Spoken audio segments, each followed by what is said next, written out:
All right, I just had a very valuable learning lesson or learning curve. I did a whole video there, 13 minutes long, blah, blah, blah, blurby, blurby, blurb. And then when I uploaded it, I realized it's all this way again. So I had to delete it because at some point I have to cop on and start doing them the right way around. So I have to redo the whole video. But anyway, no harm. This is my I'll show you, it's my kind of makeshift cradle because I don't have any other way of doing this. I don't have an over-the-shoulder camera yet and all the fancy gear. So I'm just doing this sideways. I don't even know how you do this in the editing afterwards. I'll try and figure it out. But look, I'm going to show you how I practice. So if I'm doing a piece of music, I'm going to do as time goes by, okay? And there's a bit in it that I sometimes mess up on a gig. And I usually end up messing up a piece if I haven't done it 10 times at home and I'm practicing it. So when I get to the gig, sometimes I'll kind of fluff it basically. And then I make a note of it for later if I'm going to practice it again. Oh, I better run those couple of bars. So this is my little buddy here, R2D2. And this is my little very fancy organized number system. For the purposes of the video, I've made it bigger. I normally have it just here. See this little numbers 1 to 10. But to be honest with you, this stand is a bit nickety. I have another piano up in Dublin I use, and it's a better setup. So I'm gone with the bigger numbers now. So I'll try and get this angle right. And yeah, so the whole deal is I'm going to play the piece. You're going to hear the bit I mess up. I'm going to then fix it by using R2D2 because R2D2 fixes everything. And then you'll see the end of the video. I'm going to try and do it in less than 13 minutes because the more we repeat things, the better they get. All right, here we go.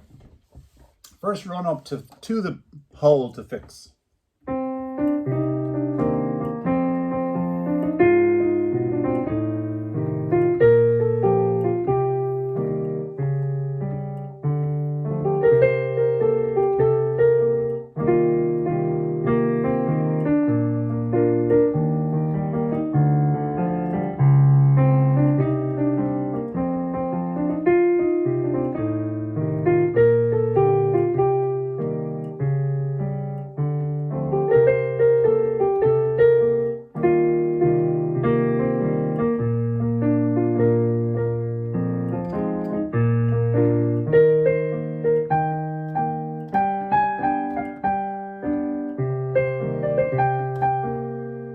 Now, there it was.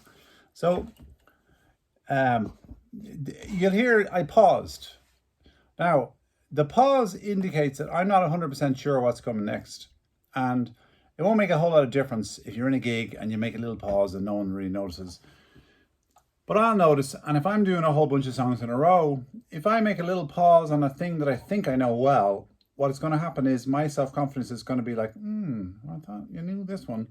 And it's going to like be a little subtext, a little kind of background radiation that's going to ripple into the next tune and the next, to the point that when I do a big one later on, I won't have the confidence to do it because I'm going to go, oh, I'm not having a great night. So it's all about being present, and it's about fixing these holes now while I see them so that when I get to the gig, my subconscious brain is programmed. Because if my subconscious brain knows that I've done this process, meticulously doing the bit 10 times, then I can trust myself. And trusting our subconscious brains is what makes us confident in performance situations. So let's get stuck into it. And I have to make sure R2D2 is facing the right way. Otherwise, it won't work. Okay? So the piece in question, it goes like this.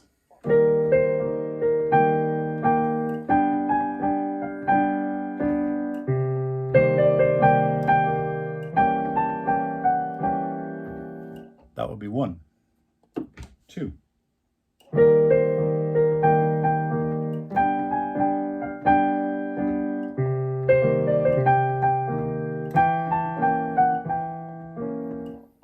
3.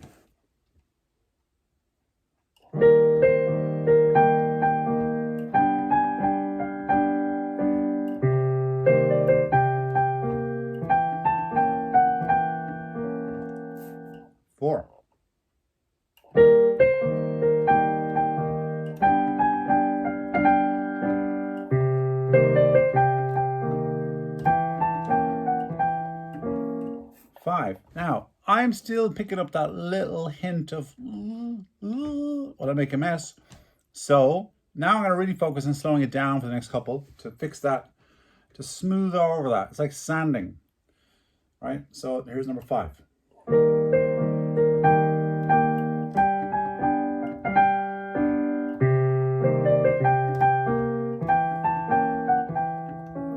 Okay, that's getting better. 6.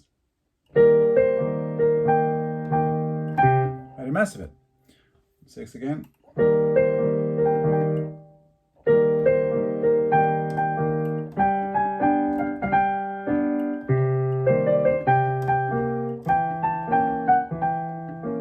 Seven. Usually 6 to 7, my ego kicks in to say, this is down, and just tries to speed it up. And I have to remember to say to it, like, no, like, you're doing the work. So the work means keep it consistent. And then I just double check with R2D2, and he says, yeah, we're not going anywhere in a series of bleeps and words and business and whatever the word is. Bleeps and words and, anyway, you get the idea.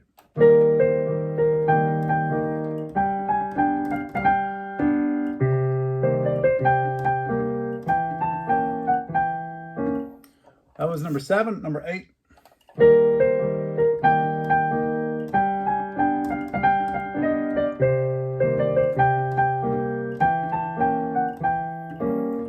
Right on cue. I didn't intend to, but of course my brain starts to go, well, that's down. You can start playing around now. And this is the lesson I've learned. If I play around once, it's okay. But if I play around 2 or 3 times, my subconscious brain says, well, you never really put the work in on that. You were too busy playing around. And what I'll find on a gig is the playing around will be more fluid, which helps other things. But the actual melody, which you need to hear, it won't be correct. And then what happens is the entire crowd of people who are all swanning around in their la-di-da evening wear just chuck the champagne all over me and rush out the door in a huff, and then the whole place just explodes, and I'm like, I shouldn't have done this. Now all that happens internally, but this is the job, is to monitor our thoughts. Let's do number 9, says R2D2.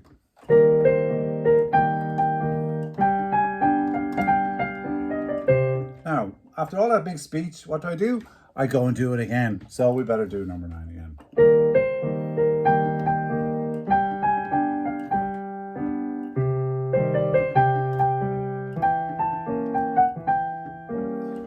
Which leads me to number 10. Let's do this nice and smooth.